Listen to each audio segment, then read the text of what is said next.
हरि ओम। शांताकारं भुजगशयनं पद्मनाभं सुरेशं विश्वाधारं गगनसदृशं मेघवर्णं शुभांगं लक्ष्मीकान्तं कमलनयनं योगिभिर्ध्यानगम्यं वन्दे विष्णुभवभयहरं सर्वलोकैकनाथं। बोलो विष्णु भगवान की जय। चातुर्मास महात्म 8वां अध्याय। श्री महादेव जी कहते हैं, पार्वती, द्विजों के लिए ओंकार सहित 12 अक्षर मंत्र का विधान है और स्त्रियों और शूद्रों के लिए ओंकार रहित नमस्कार पूर्वक ओम नमो भगवते वासुदेवाय 12 अक्षर मंत्र का विधान बताया गया है। संकर जातियों के लिए राम नाम का षडक्षर मंत्र ओम रामायण में वह भी प्रणव से रहित ही होना चाहिए, ऐसा पुराणों और स्मृतियों का निर्णय है। यही क्रम सब वर्णों के लिए है और शंकर जातियों के लिए भी सदा ऐसा ही कर्म है। पार्वती, प्रणव जप में तुम्हारा अधिकार नहीं है, अतः तुम्हें सदा नमो भगवते वासुदेवाय इसी मंत्र का जप करना चाहिए। यह प्रणव सब देवताओं का आदि कहा गया है। ब्रह्मा, विष्णु, शिव सभी अपनी प्रिय पत्नियों के साथ प्रणव में निवास करते हैं। सब प्राणी और समस्त तीर्थ उसमें विभाग पूर्वक स्थित हैं। प्रणव सर्व तीर्थ में और कैवल्य ब्रह्म में है। शुभाना ने, अब तुम चातुर्मास में भगवान विष्णु की प्रसन्नता के लिए तप करोगी तो प्रणव सहित 12 अक्षर के जप करने के योग्य हो जाओगी। जब तपस्या की वृद्धि होती है तब भगवान विष्णु में भक्ति होती है। हर रोज भगवान विष्णु का स्मरण करना चाहिए, इससे जीवा पवित्र होती है। जैसे दीपक प्रज्वलित होने पर बड़े भारी अंधकार का नाश हो जाता है, उसी प्रकार भगवान विष्णु की कथा सुनने से सब पाप नष्ट हो जाते हैं। अतः पार्वती, तुम भगवान विष्णु के शयन काल में 12 अक्षर मंत्र राज का विशुद्ध चित्त होकर जप करो। वे ही भगवान संतुष्ट होकर तुम्हें 12 अक्षर सहित अखंड ब्रह्म स्वरूप का उत्तम ज्ञान प्रदान करेंगे। तुम ब्रह्मा जी के कोटि कल्पों तक 12 अक्षर मंत्र का जप करती रहना। जो प्रणव सहित मंत्र राज का ध्यान करता है उसका कभी नाश नहीं होता। महादेव जी के ऐसा कहने पर पार्वती जी चौमासा आने पर हिमालय के शिखर पर तपस्या करने के लिए गई। वे 3 वस्त्रों से युक्त ब्रह्मचर्य व्रत का पालन करती हुई प्रातः, मध्याह्न, सायं तीनों समय भगवान के हरिहर स्वरूप का ध्यान करने लगी। उनके साथ उनकी सखियां भी थीं। विशाल नेत्रों वाली पार्वती ने अपने पिता हिमालय के मनोहर शिखर पर क्षमा आदि गुणों से सुशोभित हो तपस्या की। पार्वती जी के तपस्या में संलग्न होने पर भगवान शंकर सब ओर पृथ्वी पर विचरण करने लगे।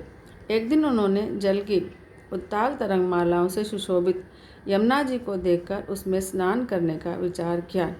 वे जो ही जल में घुसे कि उनके शरीर की अग्नि के तेज से वह जल काला हो गया।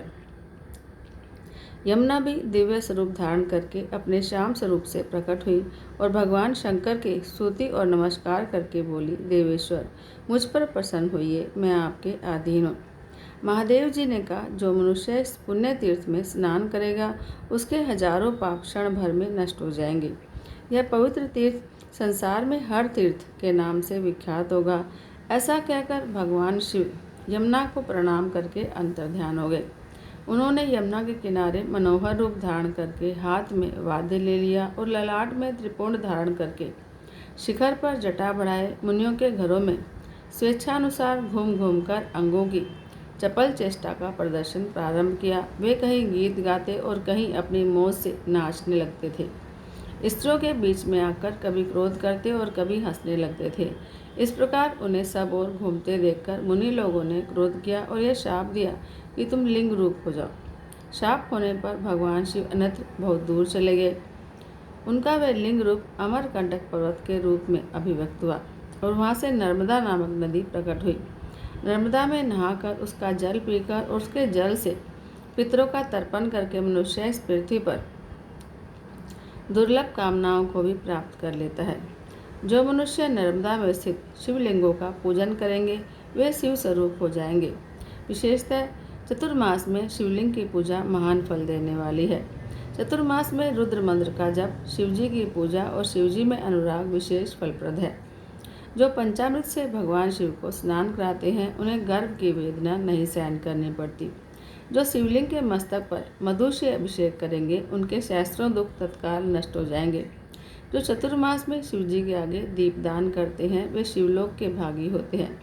जो जलधारा से युक्त नर्मदेश्वर महालिंग का चतुर्मास में विधिपूर्वक पूजन करता है वह शिव स्वरूप हो जाता है।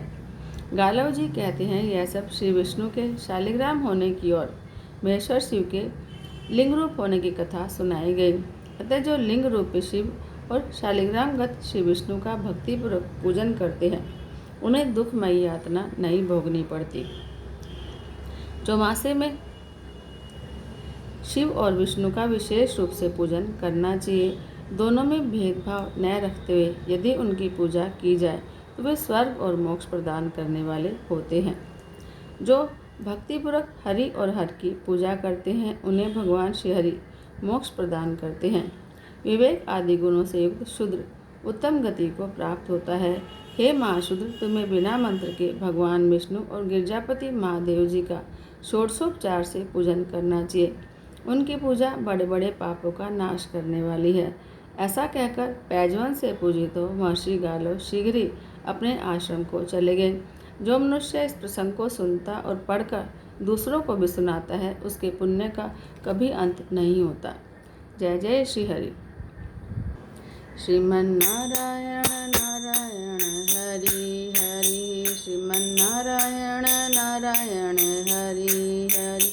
तेरी लीला सबसे न्यारी न्यारी हरि हरि, तेरी लीला सबसे न्यारी न्यारी हरि हरि।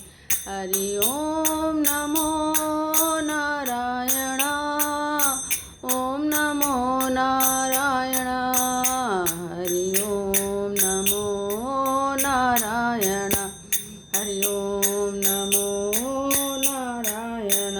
श्रीमन्नारायण नारायण हरि हरि, भजमन नारायण नारायण हरि हरि, बद्री नारायण नारायण हरि हरि, राम नारायण नारायण हरि हरि, कृष्ण नारायण नारायण हरि हरि। तेरी लीला जग से न्यारी न्यारी हरि हरि, तेरी लीला जग से न्यारी न्यारी हरि हरि।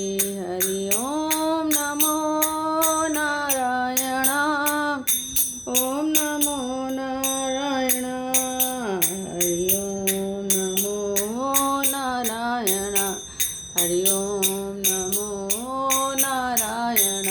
श्रीमन्नारायण नारायण हरि हरि, भजमन नारायण नारायण हरि हरि, लक्ष्मी नारायण नारायण हरि हरि, सत्यनारायण नारायण हरि हरि। बोलो विष्णु भगवान की जय। जय जय श्री राधे, जय जय श्री राधे, जय जय श्री राधे।